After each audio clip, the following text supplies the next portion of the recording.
Boa noite, queridos.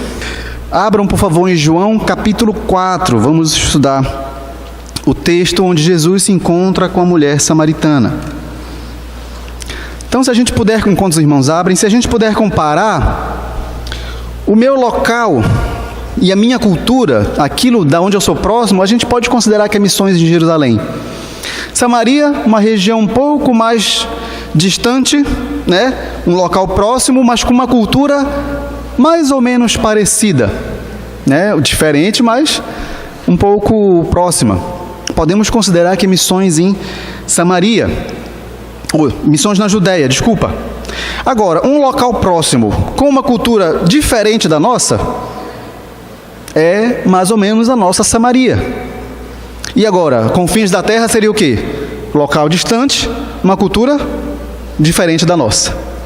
Então, hoje, nós vamos parar um pouquinho para pensar como é que nós podemos fazer missões em Samaria, num local próximo da gente, mas com uma cultura um pouco diferente, ou completamente diferente, né? E para fazer essa aplicação de missões num local próximo, mas com uma cultura diferente, eu queria trazer para vocês vários exemplos ao longo do sermão sobre a realidade indígena, né? Que é justamente, são povos com culturas completamente diferentes, inclusive entre si. São diferentes nações indígenas, mas que estão próximos de nós, né? Então, a nossa reflexão vai ser aplicada para esse contexto. E o contexto de Samaria, creio que os irmãos sabem, o povo samaritano foi formado depois do cativeiro da Síria. Então, a fama do povo samaritano é que eles eram um povo misturado, era um povo miscigenado. E os judeus, que tinham aquele orgulho, né, de serem a raça pura, inclusive contavam gerações e gerações para terem certeza de que não tem mistura, olhavam diferente para os samaritanos por causa disso. Depois do cativeiro, então, eles desenvolveram um sincretismo religioso. Misturaram a religião que eles pegaram do cativeiro e misturaram a religião que eles já tinham antes. Então, religiosamente, as características do povo samaritano eram diferentes do povo judeu. Então, os samaritanos aceitavam apenas a Torá, os 5 primeiros livros da Bíblia. Para eles, a única palavra que valia, inspirada, era Gênesis, Êxodo, Levíticos, Números e Deuteronômio. E o local de adoração era exclusivamente ali o Monte Gerizim. Então a gente vai ver quais são as implicações dessas diferenças religiosas ao longo do texto.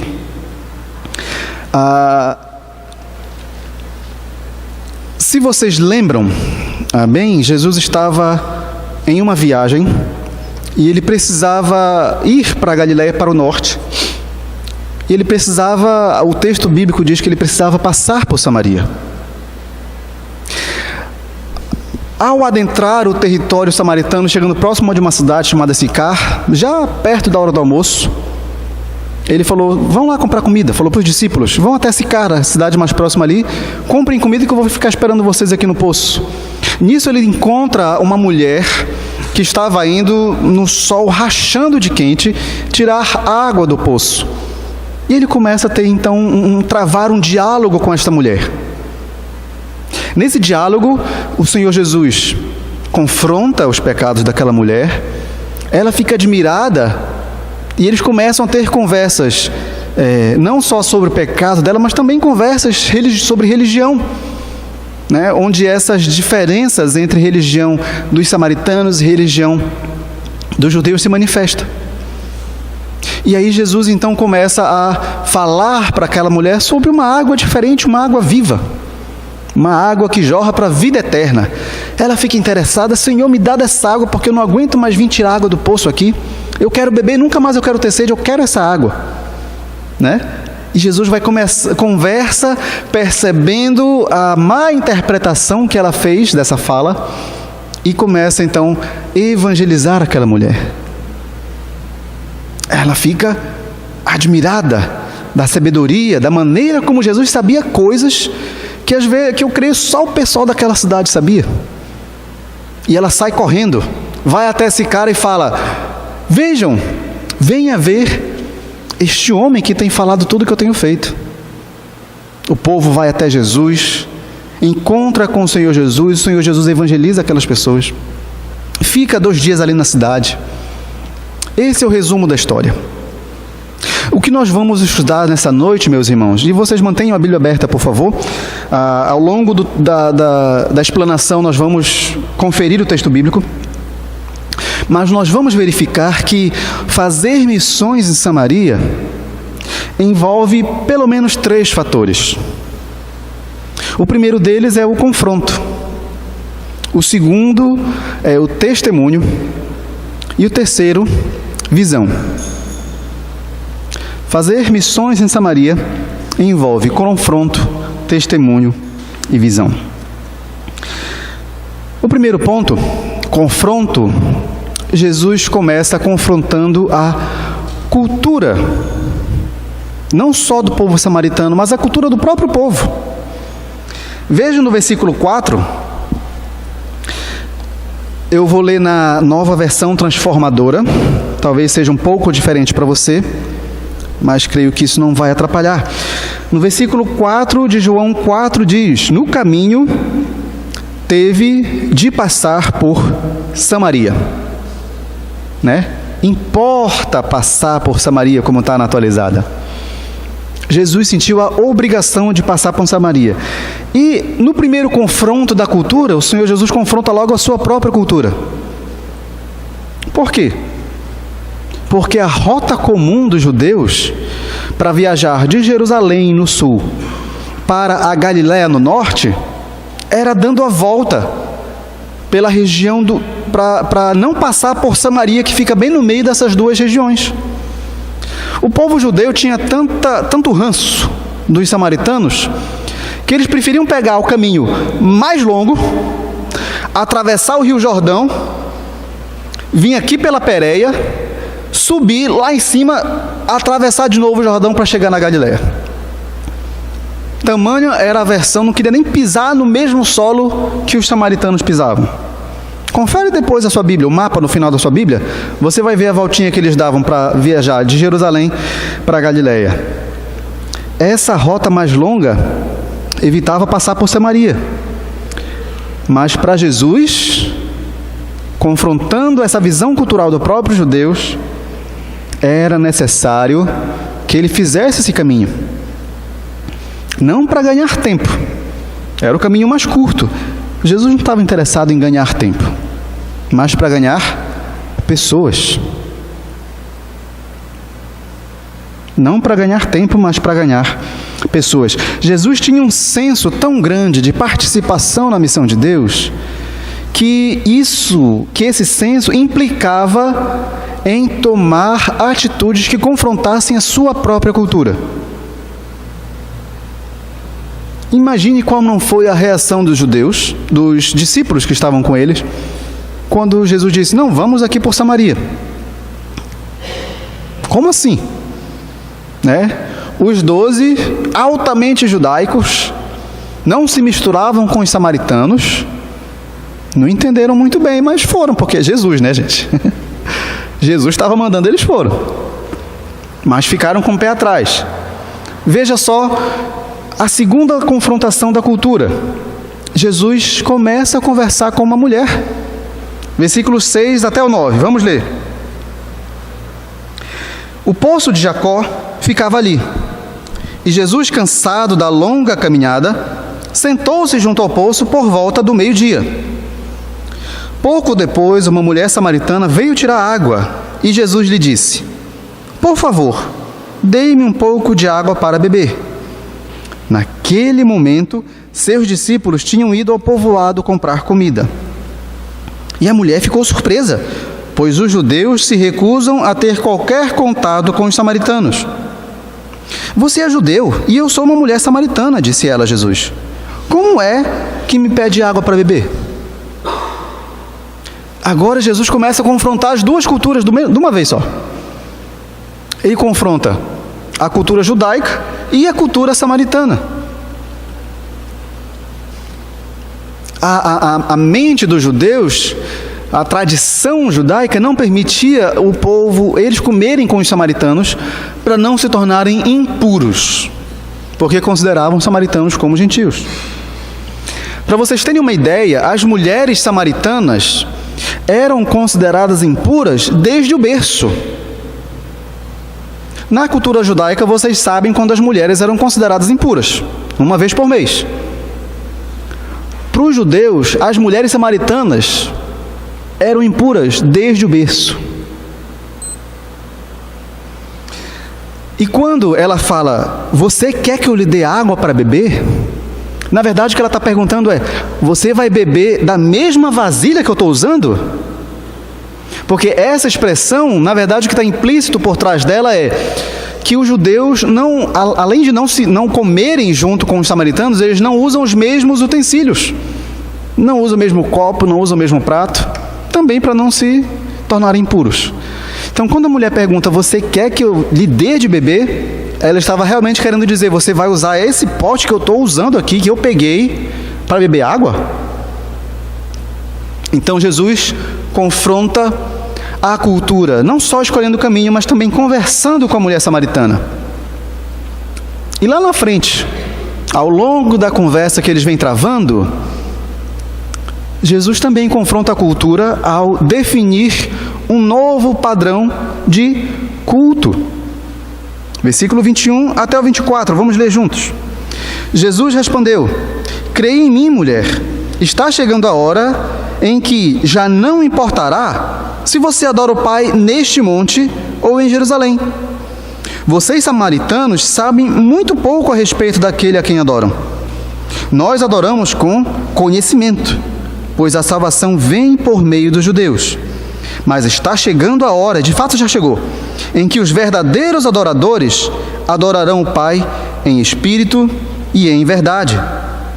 O Pai procura pessoas que o adorem desse modo, pois Deus é espírito, e é necessário que os seus adoradores o adorem em espírito e em verdade. Na conversa que ela tem com Jesus, ela fala, não, nós adoramos aqui no Monte Gerizim. Esse é o lugar certo de adorar. Vocês estão dizendo aí que é lá em Jerusalém. E aí, como é que a gente resolve isso? E Jesus rompe com essa mentalidade cultural, dizendo, não, nem lá nem cá.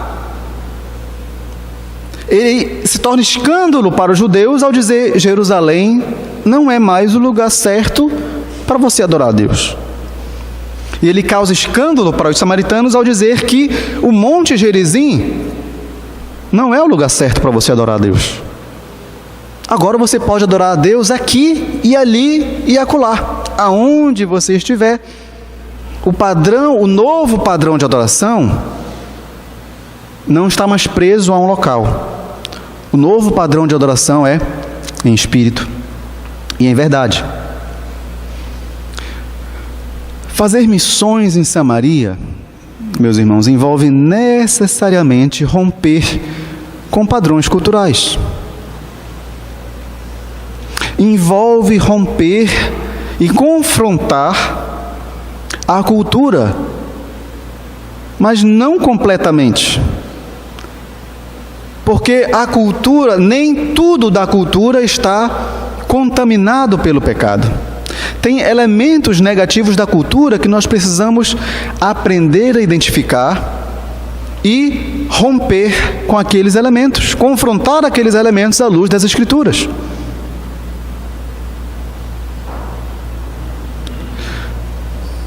E valorizar, inclusive no culto, elementos que não estão necessariamente contra as Escrituras. Deus, nosso Criador por excelência, criou o homem, mas criou também as culturas. E por causa do pecado da queda, a cultura foi manchada. Então, fazer missões em Samaria envolve identificar esses elementos que foram manchados pelo pecado e confrontá-los de acordo com a palavra de Deus.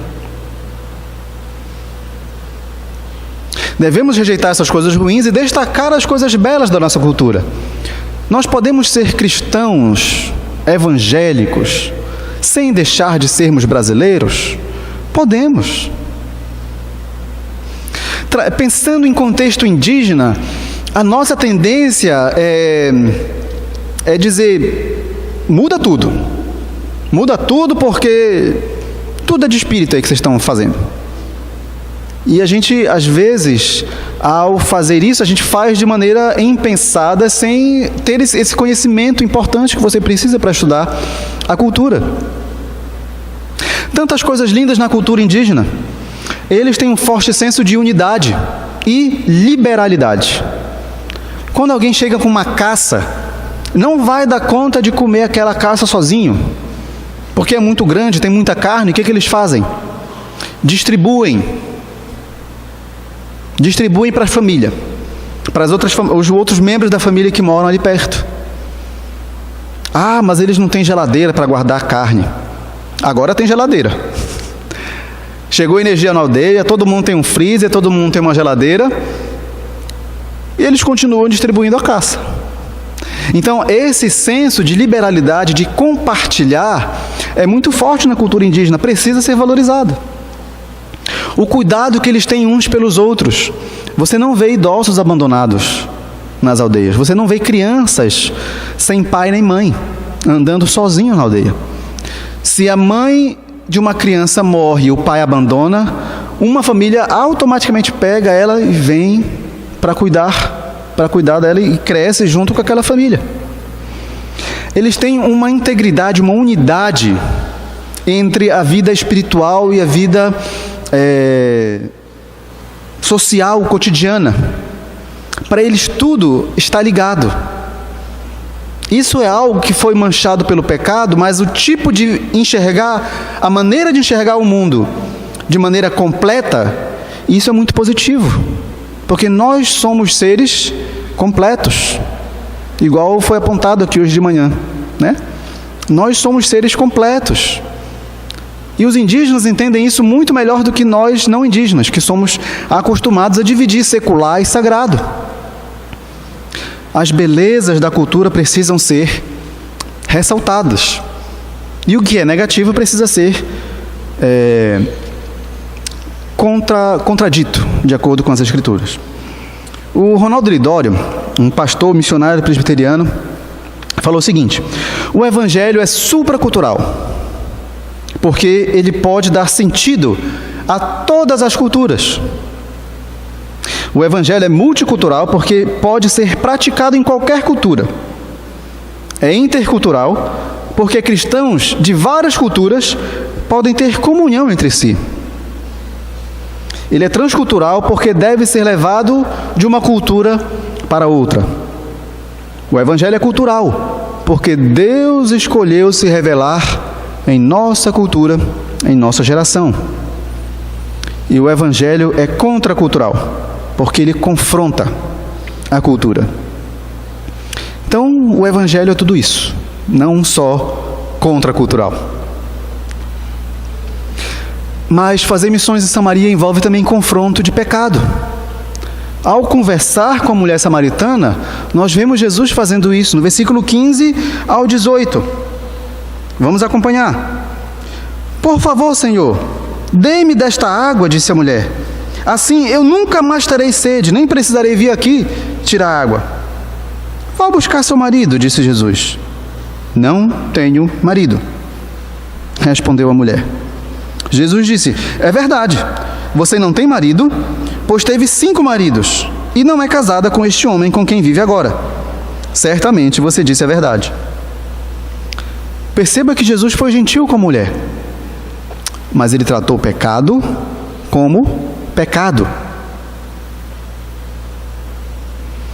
Jesus, ao mesmo tempo em que ele elogia a sinceridade daquela mulher, ele a leva a confessar o seu próprio pecado ao pedir para trazer o seu marido.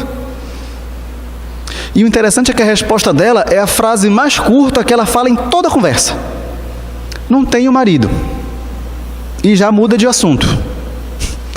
Uma tendência bem humana, né? Não querer ser confrontado com o pecado, e quando corta o papo, muda de assunto, vamos falar de outra coisa. Provavelmente ela queria evitar que houvesse um aprofundamento nisso. E o fato dela estar indo pegar água no poço, meio-dia. Meus irmãos, quando falta água na aldeia, eu tenho que pegar água no poço. Mas eu não vou meio-dia, não.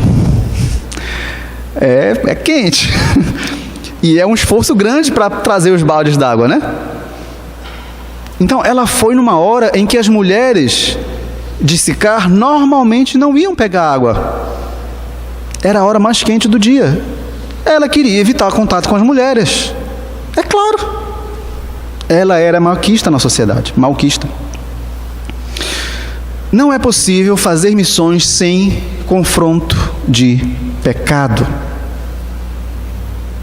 Quando nós falamos do Evangelho, o Evangelho necessariamente vai confrontar o pecado na vida do pecador. Missões é apresentar o Salvador para o mundo. Se não há pecados a serem confrontados, então não tem necessidade de um Salvador. Jesus é o Salvador que vai limpar o pecado das pessoas. Esses pecados precisam ser apontados. É fácil fazer isso? Não é fácil.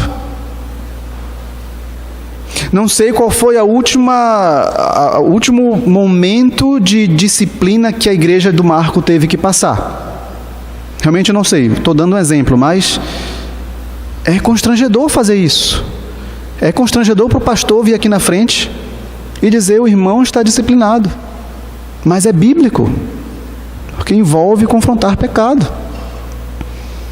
É triste para a liderança da igreja, na reunião, ter que tomar essa decisão. Mas tem que fazer, porque isso é o Evangelho.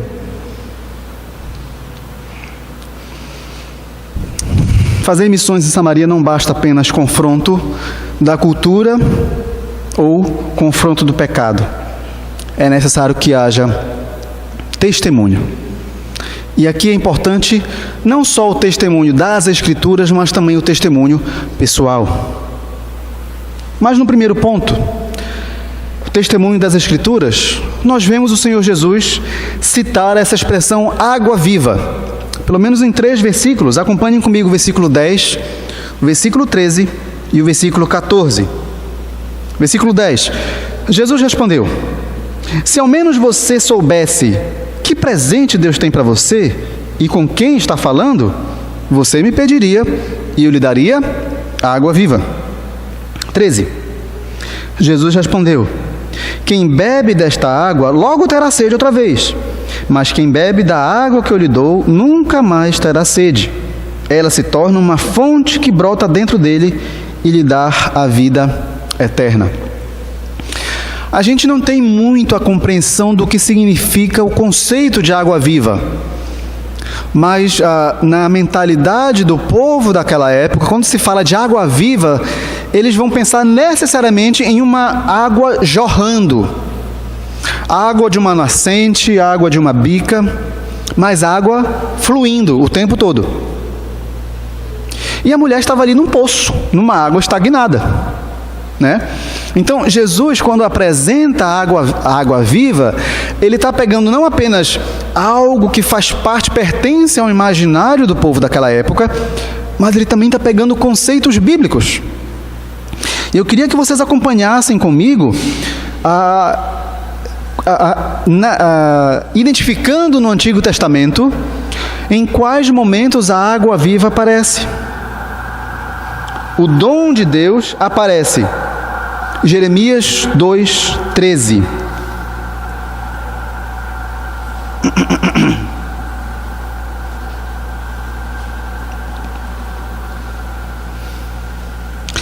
O dom de Deus, a água viva, em Jeremias 2,13, aparece da seguinte forma: pois o meu povo cometeu duas maldades.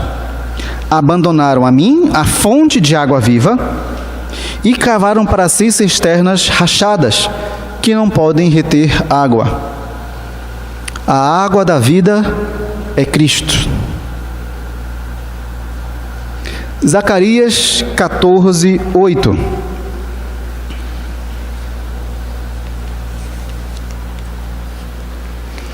Zacarias 14:8.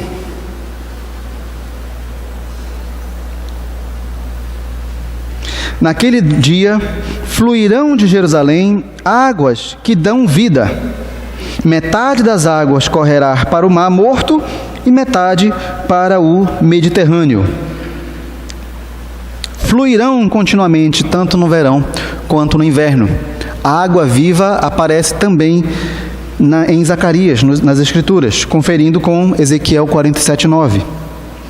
E lá em Êxodo, lembra que os samaritanos só consideravam a Torá? Êxodo faz parte da Torá. Êxodo 17, versículo 6, é aquele episódio onde Deus fala para Moisés tirar água da rocha. Veja o versículo 6. Eu me colocarei diante de você sobre a rocha no monte Sinai. Bata na rocha e ela jorrará água que o povo poderá beber. Assim, na presença dos líderes de Israel, Moisés fez conforme ordenado. Então, era um conceito bíblico, e ao se identificar como a água da vida, como a salvação, que é essa água da vida, o Senhor Jesus estava pegando o testemunho das próprias Escrituras. Não era um tema novo para a mulher, ela conhecia do que Jesus estava falando. Então, esse testemunho pessoal esse testemunho das Escrituras veio ao mencionar esse termo que era conhecido por ela. Mas também um testemunho pessoal. E aqui a gente se volta para a mulher samaritana. O testemunho pessoal dela trouxe muitos à salvação. Versículos 28 a 30 de João 4, voltando agora para João 4, e versículos 39 a 42. Acompanhem comigo. A mulher deixou sua vasilha de água junto ao poço e correu de volta para o povoado, dizendo a todos: venham ver um homem que me disse tudo o que eu já fiz na vida. Será que ele não é o Cristo? Então as pessoas saíram do povoado para vê-lo. Versículo 29. Muitos samaritanos do povoado creram em Jesus por causa daquilo que a mulher relatou. Ele me disse tudo o que eu já fiz. Quando saíram para vê-lo, insistiram que ficasse no povoado, e Jesus permaneceu ali 2 dias. E muitos outros ouviram sua palavra e creram. Então disseram à mulher: agora cremos, não apenas por causa do que você nos contou, mas porque nós mesmos o ouvimos. Agora sabemos que ele é de fato o Salvador do mundo. O primeiro texto mostra qual foi a propaganda que a mulher fez de Jesus. Ela diz: venham ver um homem que disse todas as coisas que eu tenho feito. A propaganda não foi: venham ver um homem que me deu a carruagem do ano. A propaganda não diz: venham ver o homem que me deu uma casa quitada. A propaganda que ela fez de Jesus foi: venham ver o homem que disse tudo o que eu tenho feito, que apontou os meus pecados.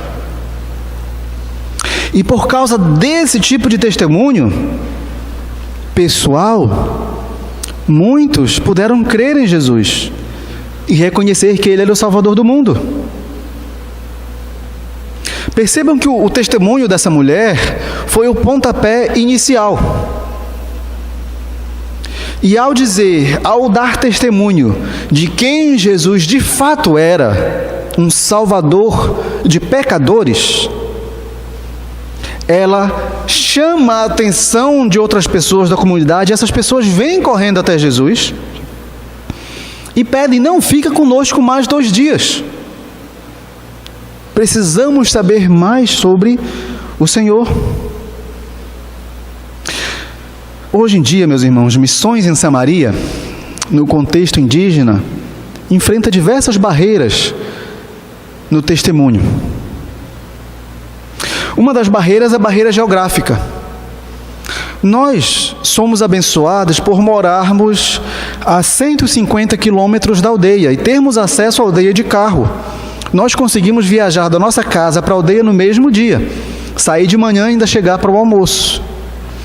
Mas tem irmãos que alcançam aldeias indígenas que você precisa viajar dias e dias de barco, subindo a correnteza do rio. Ou então voar 3, 4 horas de avião monomotor para pousar na aldeia lá no meio da floresta amazônica.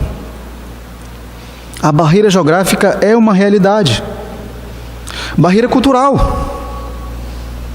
Eu comecei o nosso testemunho dizendo: olha, vamos começar agora a fazer os cultos, porque eu não sou membro daquela cultura. Então, por causa da minha barreira cultural, eu precisei estudar a cultura e identificar a melhor forma de comunicar o evangelho contextualizado. Levou tempo. Temos a barreira cultural, barreira linguística. Para comunicar, tem comunidades que não falam português de jeito nenhum. E as primeiras coisas que o missionário precisa fazer é aprender a língua. Barreiras políticas. Hoje, cada vez mais, o cerco está se fechando para missionários. E pensem comigo, de acordo com a história, quem pode superar todas essas barreiras? O crente indígena.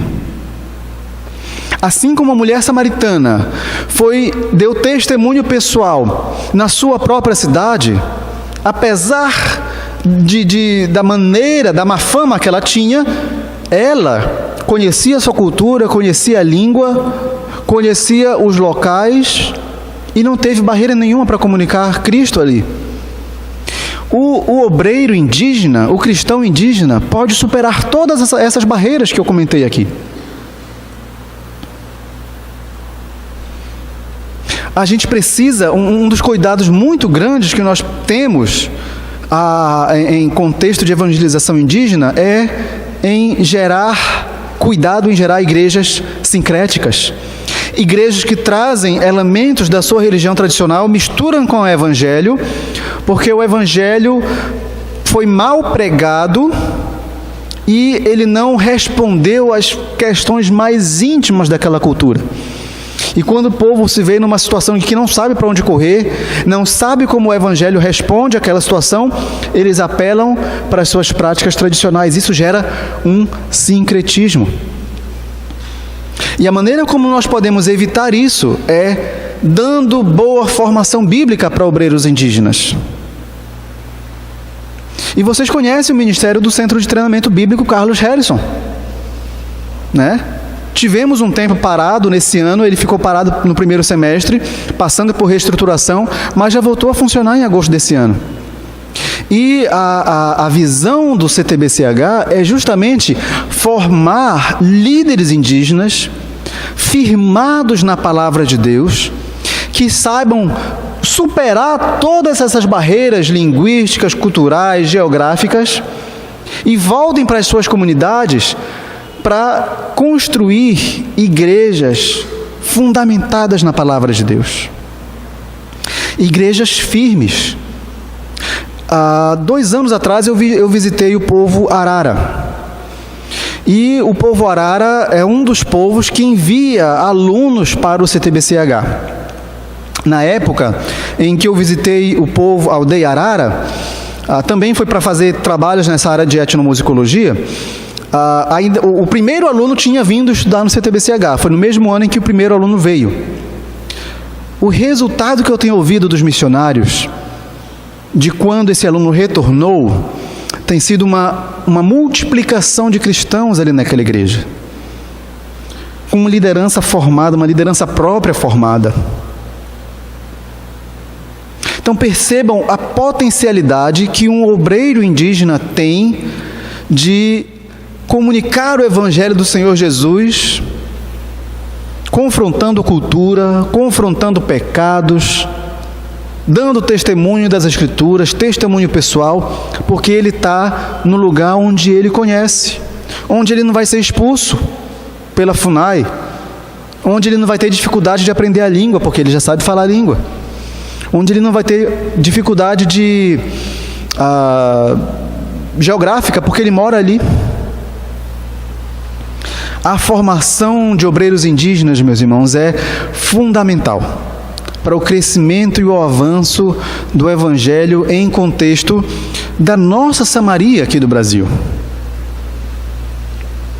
A tendência é a coisa só piorar para missionários não indígenas.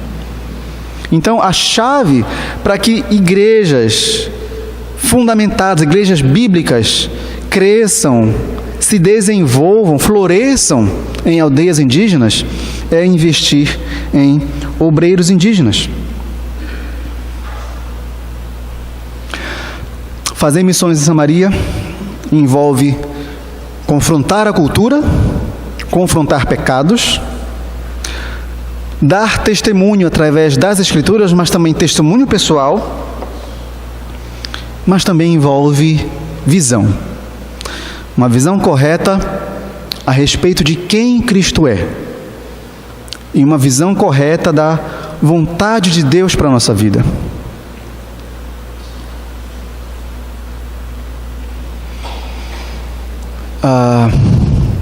Primeiro, eu quero convidar vocês a olharem comigo a visão, o progresso na visão que esta mulher samaritana teve desde o seu primeiro momento que encontrou com Jesus.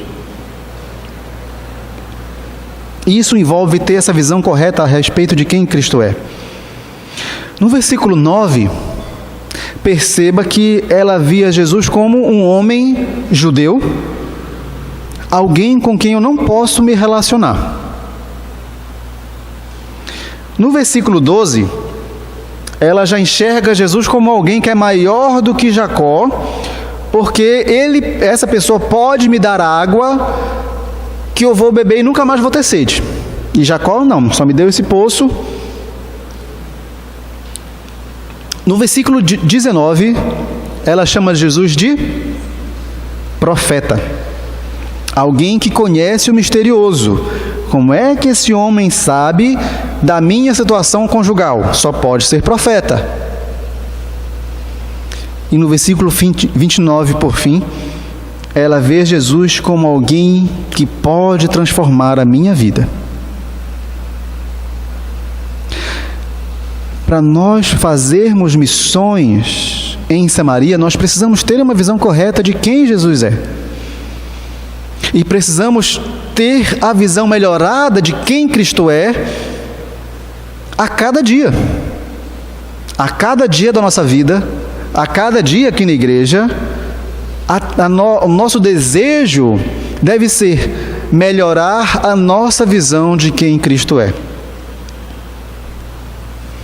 Mas é importante também ter uma visão correta a respeito da vontade de Deus. Versículos 31 a 34, acompanhem comigo.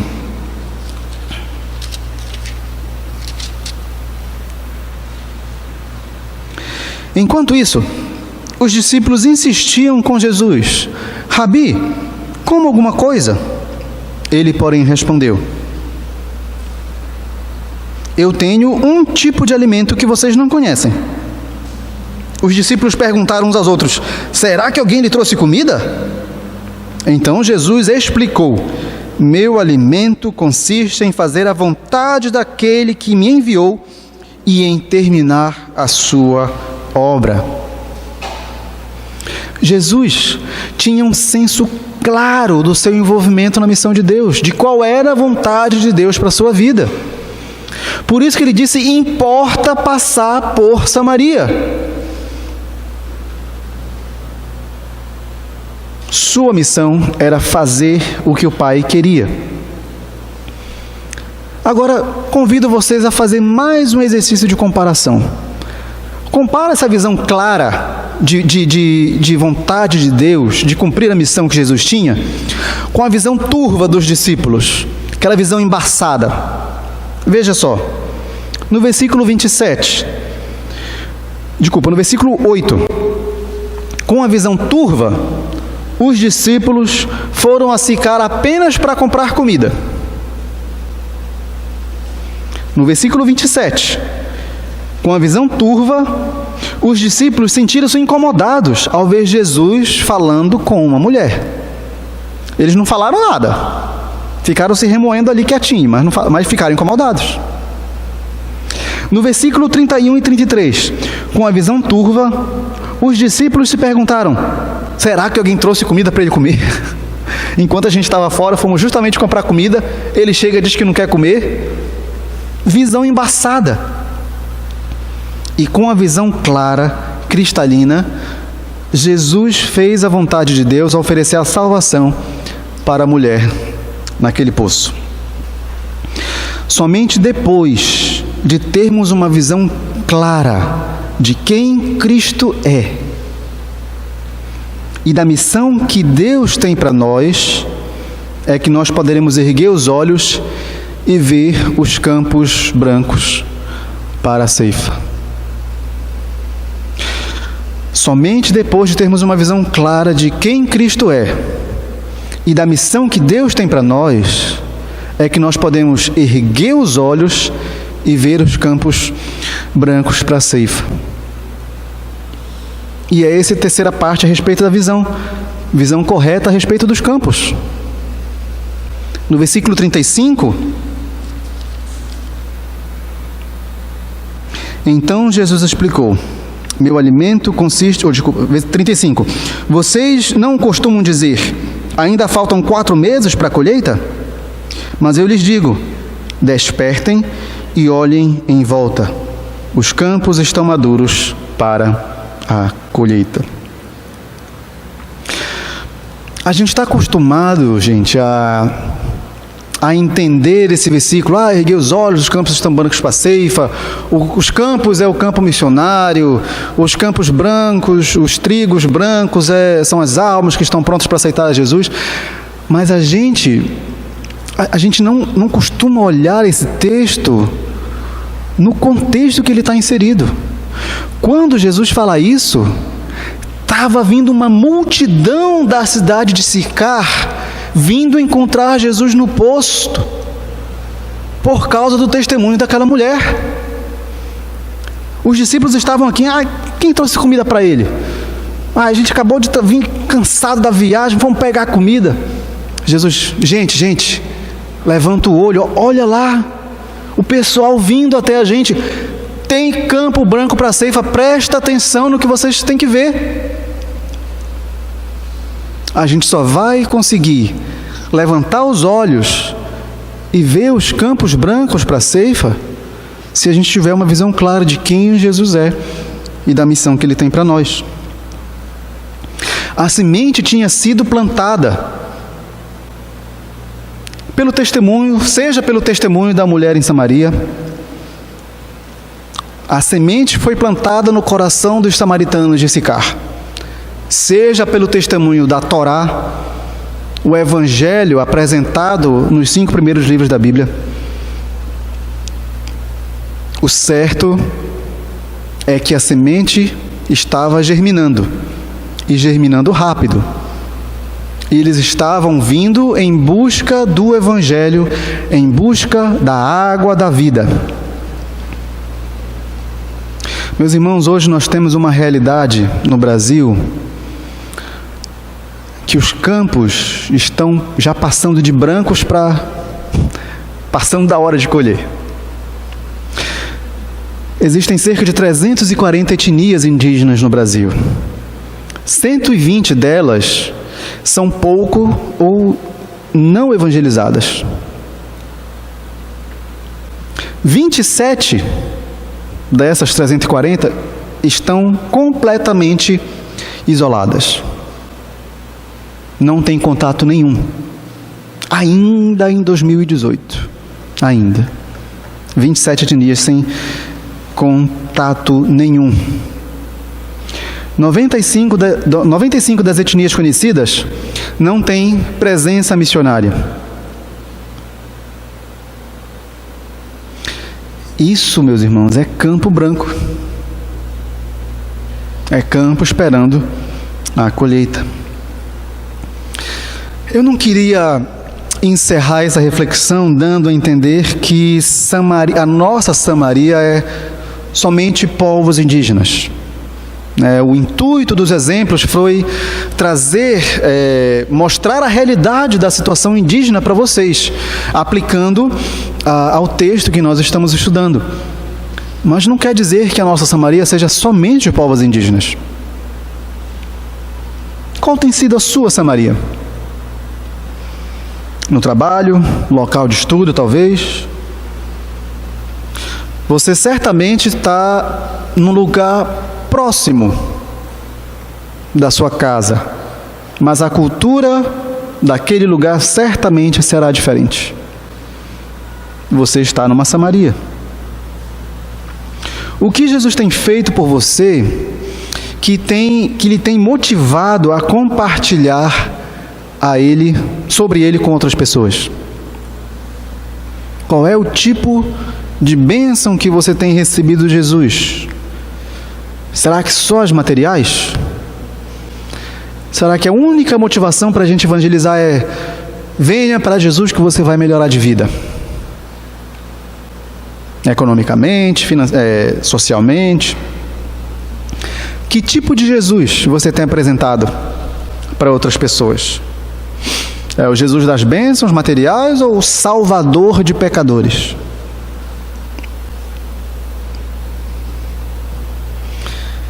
Nós vimos aqui 3 personagens ao longo dessa exposição: Jesus, a mulher samaritana e os discípulos.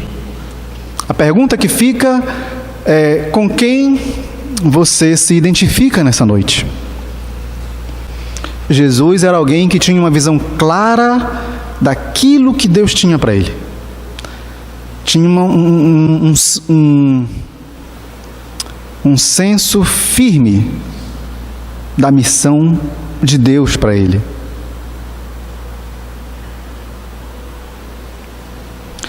A mulher samaritana, ao ser confrontada pelo pecado, por Jesus, com seu pecado, é a grande testemunha do Evangelho em Sicar. Ela testemunha através de uma transformação pessoal. Os discípulos estavam ali com uma visão embaçada, turva, que não sabia por que tinha pegado aquele caminho que ninguém andava, não estava entendendo que Jesus já tinha uma comida, que era fazer a vontade de Deus. Com quem você se identifica nessa noite? Que Deus nos dê graça para cumprirmos a missão que Ele tem para a gente, em Jerusalém, Judeia e também na nossa Samaria.